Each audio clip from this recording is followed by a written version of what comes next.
Welcome to Das academy. Das একাডেমিতে সবাইকে স্বাগত। আশা করি তোমরা সবাই ভালো আছো এবং সুস্থ আছো। দেখো, এসএসসি-জিডি 2025 যে মেডিকেলের জন্য যে কাট আপ, সেই কাট আপ কিন্তু অলরেডি 13 তারিখে কিন্তু পাবলিশড হয়েছে। যারা যারা মেডিকেলে কিন্তু পাস করোনি তাদের বলবো 2026-এর ভালোভাবে পরীক্ষা দেওয়ার জন্য তোমরা কিন্তু এখন থেকেই প্রস্তুতি শুরু করো।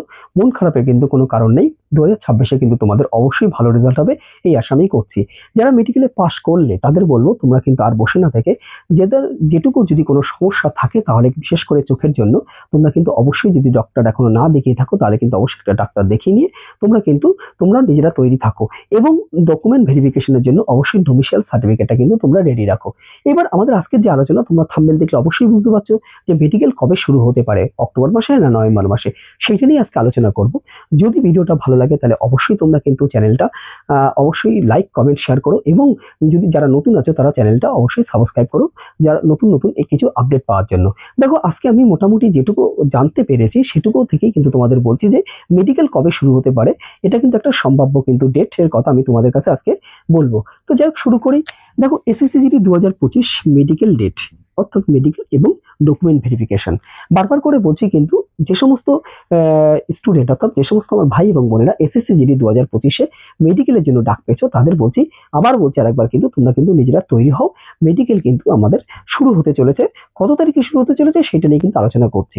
তো যাই হোক, দেখো, প্রথমেই বলি যে 2024-এর সাথে 2025-এ কিন্তু তোমাদের যদি মিল করো তাহলে হবে না। কারণ তোমরা জানো যে ফিজিক্যাল এবং মেডিকেল 2024-এ কিন্তু একসাথে ছিল, 2025-এ কিন্তু এটা কিন্তু আলাদা। তোমরা জানো নতুন করে একটা ফিজিক্যালের প্রথমে কাট আপ বেরিয়েছে, তারপরে মেডিকেলের জন্য কিন্তু একটা কাট আপ বেরিয়েছে। তো সেই জায়গায় দাঁড়িয়ে যদি আমরা পেছন দিকে একটু তাকাই, যে দেখবো যে আমাদের যখন মেডিকেলের জন্য যখন আমাদের কাট আপ বেরিয়েছে, মেডিকেলের জন্য যে আমাদের কাট আপটা বেরিয়েছে, তারপরে মেডিকেল শুরু হয়েছে কিন্তু প্রায় 1 মাস লেগেছে। অর্থাৎ এটা যদি আমরা পেছন দিকে তাকাই, তো 2023-22-এর দিকে যদি তাকাই, মেডিকেলের কাট আপ বেরোনোর পরে কিন্তু 1 মাস পরে অথবা 25 থেকে 28 দিন বাদে কিন্তু মেডিকেল কিন্তু শুরু হয়েছে। তো সেই জায়গায় দাঁড়িয়ে যদি আমাদের রেজাল্ট এবার 2025-এ আমাদের কি হয়েছে, 2025-এ আমাদের কিন্তু 13/10, কিন্তু 2025-এ কিন্তু আমাদের 13ই অক্টোবর কিন্তু আমাদের কিন্তু মেডিকেলের জন্য কিন্তু আমাদের কাট আপ বেরিয়েছে। তো যদি আমরা 1 মাস ধরি তাহলে কিন্তু 13ই নভেম্বর কিন্তু আমাদের কিন্তু মোটামুটি কিন্তু মেডিকেল কিন্তু শুরু হতে চলেছে। এবার 13ই নভেম্বর কি মেডিকেল শুরু হবে না মেডিকেল তার আগে হবে? দেখো, আমাদের সব থেকে বড় যে জিনিসটা, সেটা হচ্ছে আমাদের পার্শ্ববর্তী রাজ্য, অর্থাৎ বিহারে কিন্তু একটা ইলেকশন আছে, অর্থাৎ বিধানসভা ভোট আছে। কিন্তু বিহারে কিন্তু একটা বিধানসভা ভোট আছে।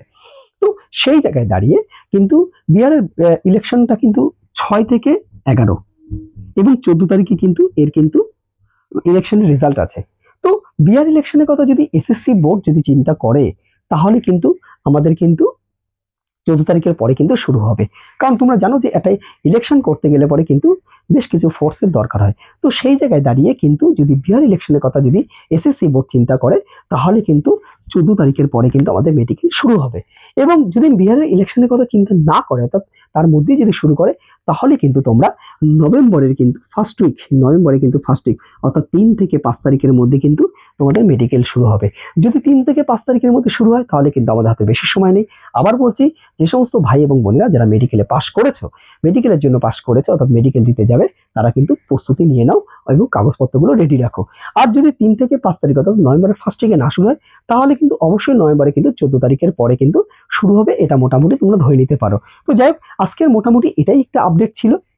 দেখো, যদি এরপরে যদি আমি আবার নতুন কোনো আপডেট পাই, আমি তোমাদের কাছে কিন্তু অবশ্যই নিয়ে আসবো। তো যাই হোক, সবাই পরের ভিডিওতে তোমাদের সাথে আবার দেখা হবে। সবাই ভালো থেকো, সুস্থ থেকো।